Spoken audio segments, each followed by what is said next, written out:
Imagine hearing a bell, and suddenly feeling hungry. It sounds strange, but that's exactly what happened in one of the most famous experiments in psychology, and it laid the groundwork for a theory known as classical conditioning. The man behind this discovery was Ivan Pavlov, a Russian physiologist who won a Nobel Prize, not for psychology, but for his work on digestion. In the early 1900s, while studying dogs' saliva, he stumbled upon something unexpected that changed science forever. Here's what happened. Pavlov noticed that his lab dogs began to salivate, not just when food was placed in their mouths, but even before that. For example, they'd start drooling when they heard the footsteps of the lab assistant who usually brought the food.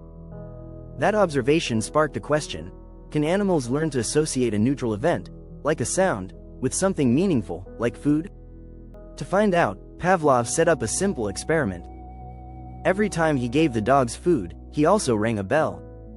At first, the dogs didn't react to the bell alone. But after a few pairings, something changed. When the bell rang without any food, the dogs still salivated. They had learned to associate the bell with the food.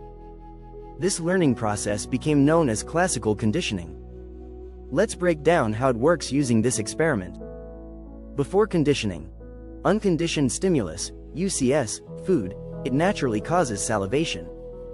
Unconditioned response, UCR, salivation, it happens automatically when food is present. Neutral stimulus, NS, the bell, it doesn't cause any reaction on its own. During conditioning, Pavlov repeatedly paired the bell with the food. The dog starts to connect the two events. After conditioning, the bell alone, now called the conditioned stimulus, CS, causes salivation. The salivation in response to the bell is now the conditioned response, CR. This experiment showed that learning can happen through association. When two stimuli are linked closely in time, one can start to trigger the response usually caused by the other. Pavlov's findings had a huge impact. They introduced the idea that behavior could be predicted and modified through conditioning, something that later psychologists like John Watson and B.F. Skinner built upon.